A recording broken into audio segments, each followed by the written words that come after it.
Hey everyone, this is going to be a short video on how to write an outline. Writing outlines can seem unnecessary or daunting because they're an extra step, right? Well, actually, even though it looks like an extra step, it'll save you so much time when you actually start the writing process. And because your outline gives you a chance to organize too, your paper is likely to be of much better quality. I'm going to show you proof of this as we get started that an organized paper is considered an above average paper. Writing an outline is actually really simple, and this method can be really quick. It's meant to be. When we do this with students in our office, it only takes 15 minutes, so don't be turned off by the level of detail or length of this video. Our suggestion is to watch this video through, then watch it again while you have an assignment in front of you. This way, you can first make sense of how each step is connected to the next, and when you begin to follow along with your own assignment, you can play and pause this video as you go. All you need is an assignment and a blank Word document in front of you. When we're doing this with students in person, we usually use a blank piece of paper and a writing utensil, and we quickly scribble through.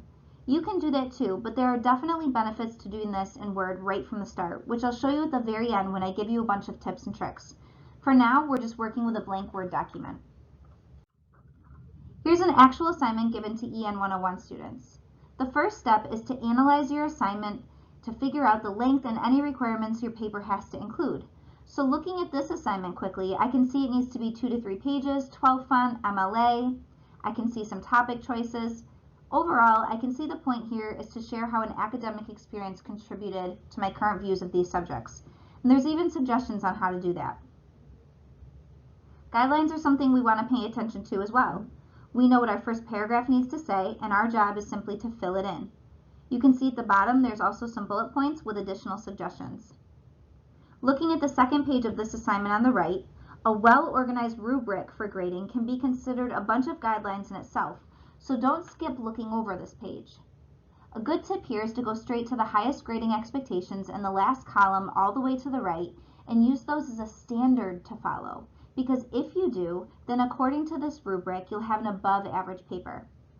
If you look closely here, there's some additional expectations for the first and last paragraph, as well as how important it is to have a paper that has a reading order which makes sense. Remember in the beginning I mentioned I could show you proof that this is what instructors look for and grade on? Well, here it is. Okay, now that we have a good understanding of the assignment, step 2 is to break up our outline. We always suggest that when you open your new Word document, you write down a few of the necessary requirements and anything you absolutely want to remember from the assignment.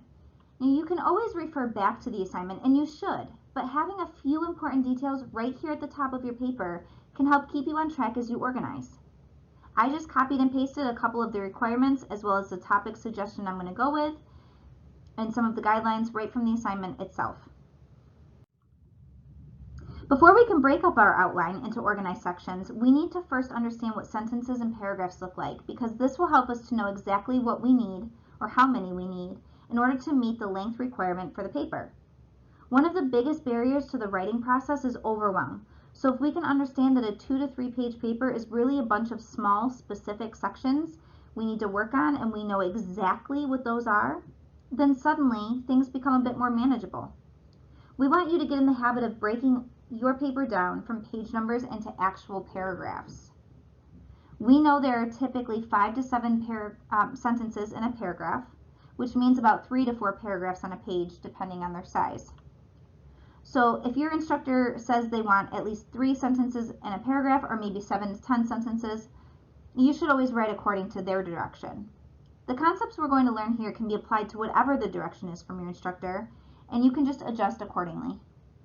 Looking at our assignment, we know the instructor is looking for 2 to 3 pages. Assuming there are 3 to 4 paragraphs on each page, you can plan on 6 to 8 paragraphs for a 2-page paper, or about 9 to 12 paragraphs for a 3-page paper. Let's shoot for 2 pages today, and I'll show you some tricks on how to extend it if you need to at the end.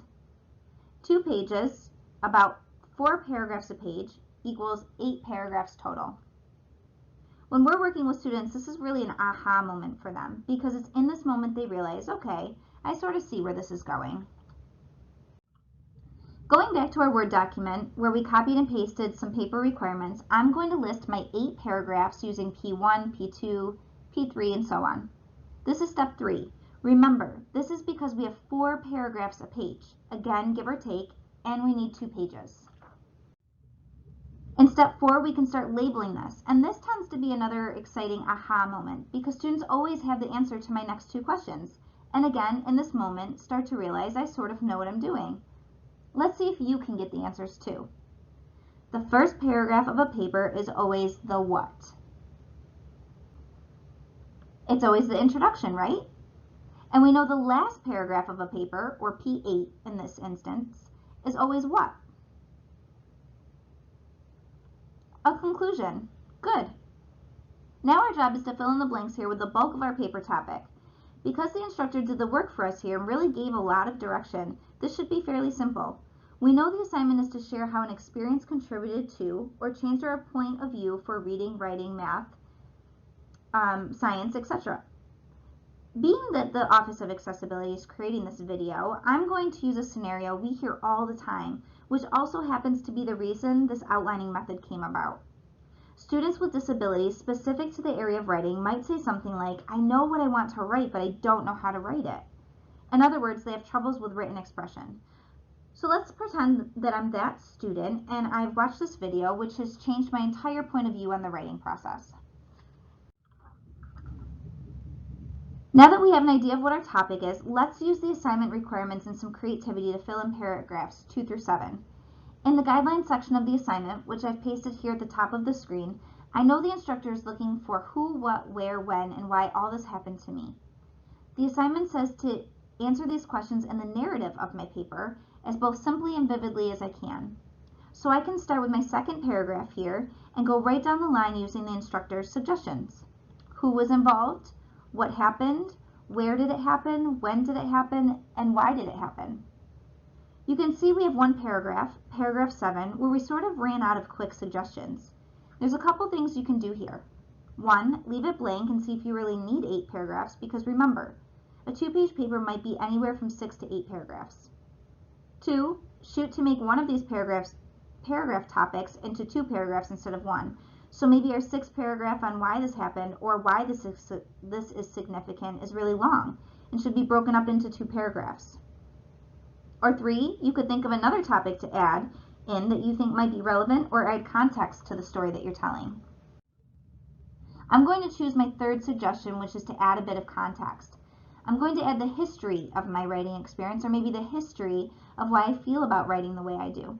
That's going to help the reader of my paper understand why watching this video changed my point of view and became so significant in my academic experience. I think it should come right after my intro, so I'm going to erase everything, and I'm going to add it to paragraph 2, and then move everything else I already organized down 1. Now I have 8 organized paragraphs that 1, if I follow, I should have 2 pages of content easily, and 2 are planned out for me, so I can jump around as ideas come, or so that I can work one at a time and know exactly what I'm sitting down to write about. We could absolutely stop here, but if you want your writing process to go even quicker once you actually sit down to do it, then keep watching. Okay, so if you made it to step 5, you've decided to go a step further in organizing your paper. In this step, we're going to jot down quick ideas about the content of each paragraph. This way, when you sit down to write, you really just have to address the areas you've listed. Let's start with an easy one. Our instructor gave us guidelines for the first paragraph, telling us to set the context of our paper and that it must include a thesis.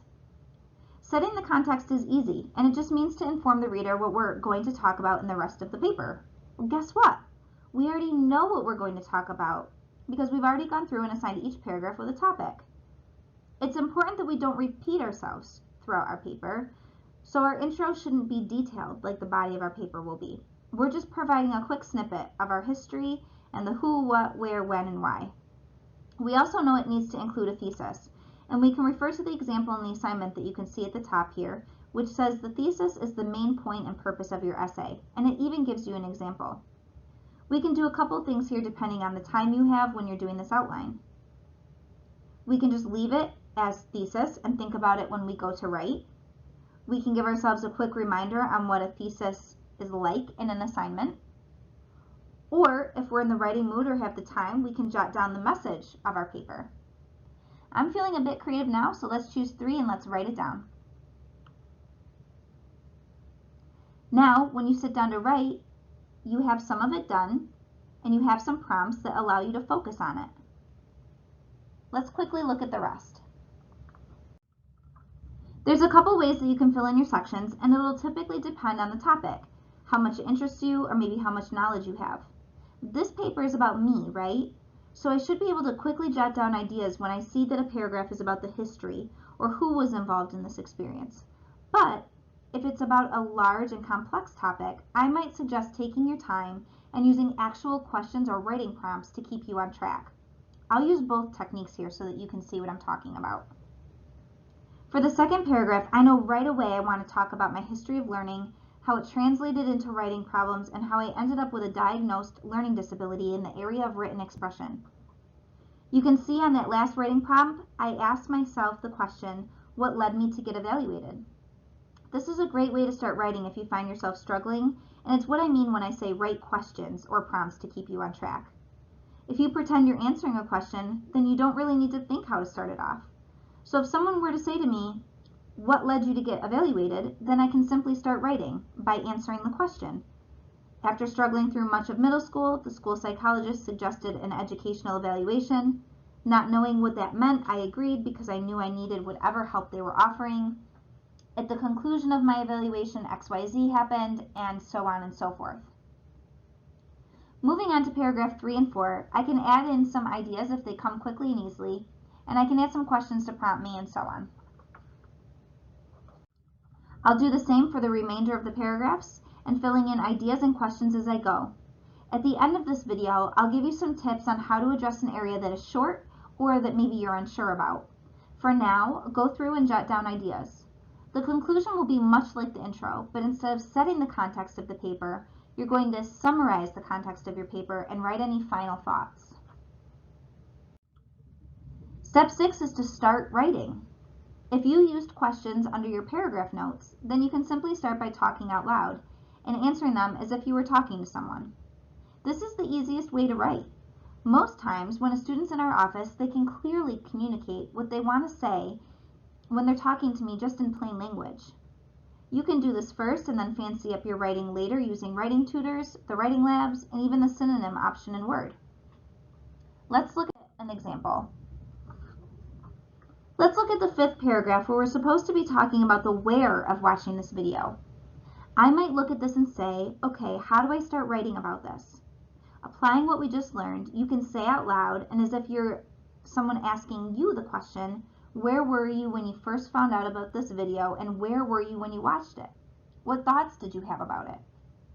You might say something like, and don't forget to use plain language here.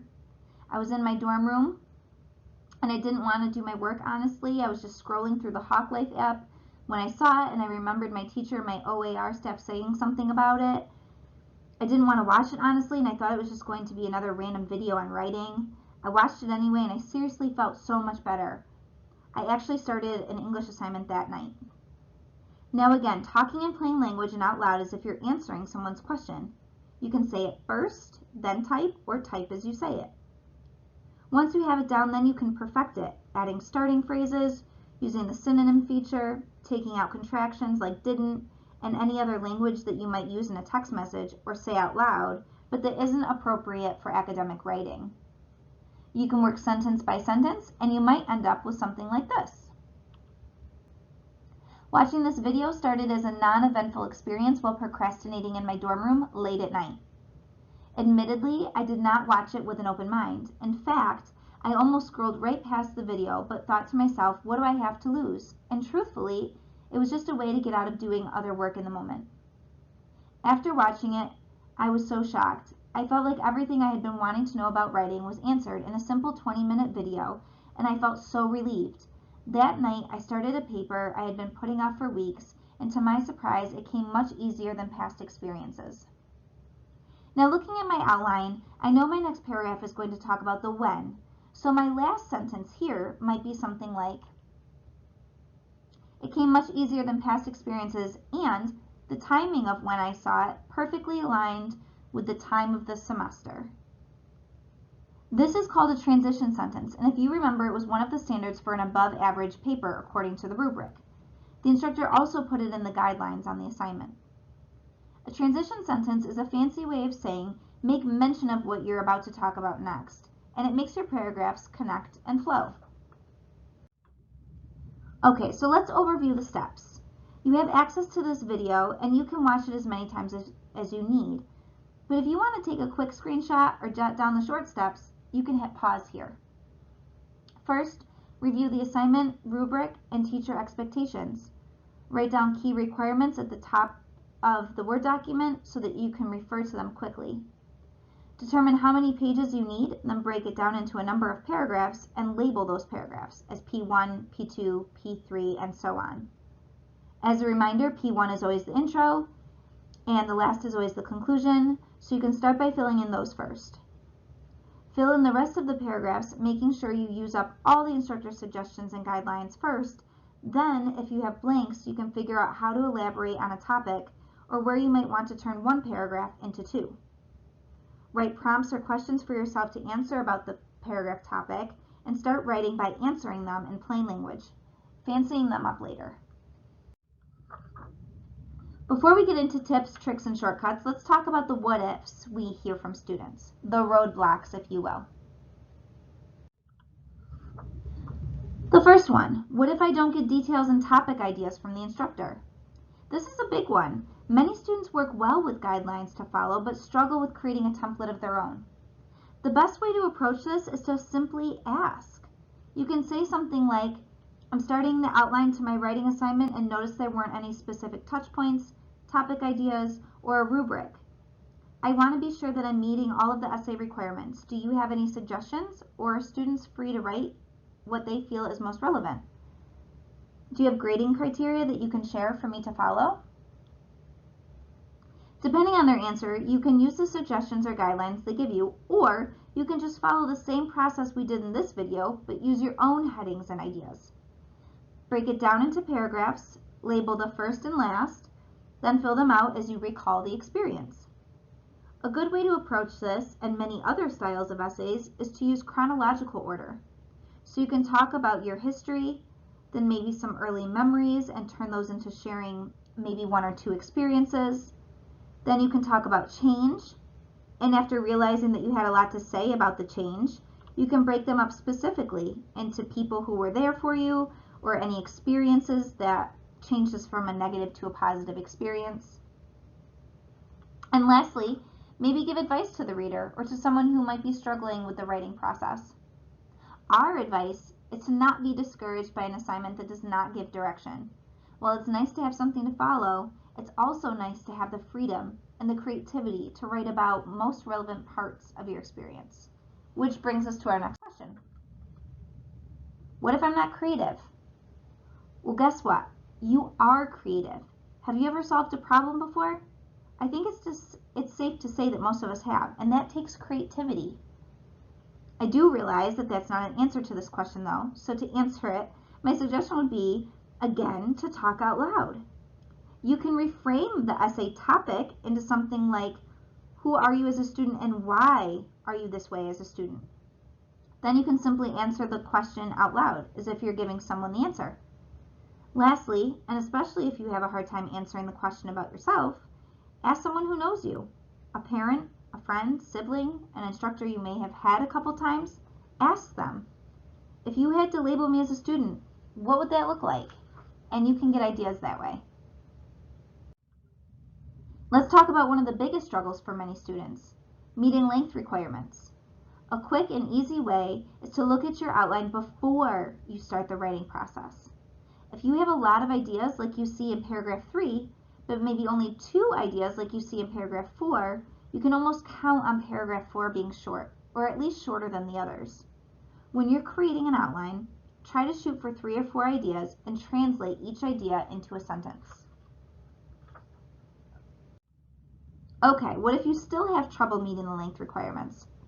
Try reading your paper from the lens of someone who has no idea what you're talking about. If you say, I went to high school and I didn't learn how to make an outline in your essay, can you elaborate on that? What is high school writing all about and why is it different from college? Why is mentioning this even necessary? In other words, what point are you trying to make by saying you didn't learn it in high school? Think of it as follow-up. Follow up by adding more detail and saying something like, "This is an important part of understanding why I struggled because blank." Think about it as if you were trying to teach someone how to make a peanut butter and jelly sandwich. You might say something like, "Take 2 pieces of bread, spread peanut butter, then spread jelly, then put the 2 pieces together and cut down the middle."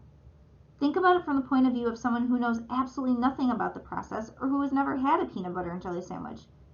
They might say, "Well, what am I supposed to use to spread the peanut butter? And where do I find it? Do I use the same utensil to spread the jelly? Should I wipe it off first? How do I put it on?" And so much. Or how much do I put it on? And so on. Another way to add length is by adding case studies, news articles, or other supporting evidence from reputable sources. This can also help you to meet any works cited or reference requirements too. Here's an example. It's not a real article or a real quote, but including something like you see here, you've not only added 1, but 2 citations and with 4 sentences, which could be considered another paragraph, of course keeping in mind any instructor guidelines with paragraph lengths or requirements. If after all of this you're still short, you can also consider adding articles or case studies which contradict what you're saying. For this topic, you might include another study that shows how watching videos is not effective for learning, or something of the sort. Here are some tips and tricks that students find helpful. You can use post-it labels to label P1 through P8 along with the ideas. This is super helpful for long papers or for papers that don't include a lot of guidance from the instructor. Post-its are helpful because you can rearrange topics and paragraphs until they make sense.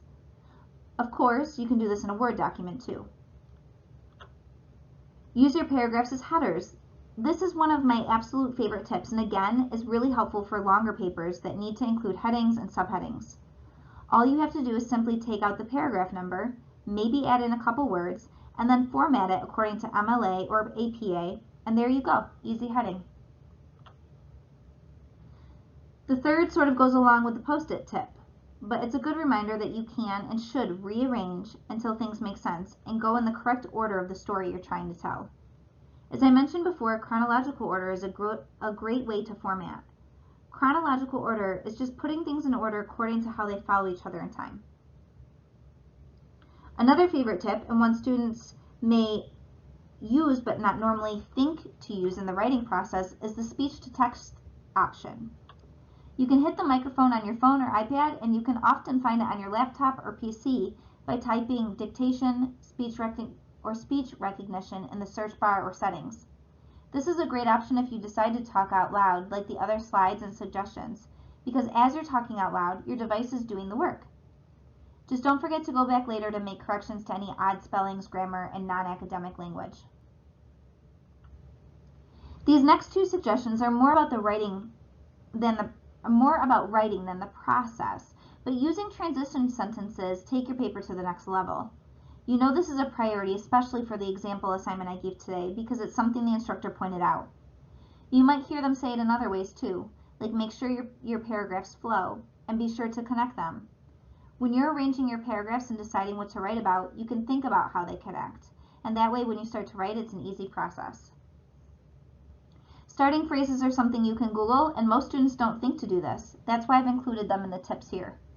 You can try Googling how to start a sentence, or alternatives to starting a paragraph with also, and you'll find a ton of options. This is something you want to do last as you work to fancy up your paper. If you try to do this in the beginning, you might get stuck, and then it almost becomes a barrier to getting your thoughts out. Get started with your next assignment. Follow the steps we've outlined in this video. That's what's next. If it isn't due for a while, start anyway. And if you have questions or need clarification, you can ask your instructor, and you'll still have plenty of time to adjust, think, or find resources. Be sure to visit the Learning Commons in Wilcox Hall to meet with tutors and get other great suggestions from the staff in the Writing Lab. You can also visit the library or talk virtually with a librarian. They can give you tips and tricks for finding academic and scholarly resources both in and outside of the MVCC library. They can give you tips and tricks on the writing process, and they can help with correctly citing resources. If you need help with planning your time so that you can meet your draft or paper deadline, be sure to check out our other video on increasing productivity through planning your time. For more tips like this, you can continue to follow us on Hawk Life. And if you're a student with a disability or have questions about if you're eligible for our services, please be sure to reach out using one of the methods you see on the screen. Thanks for watching.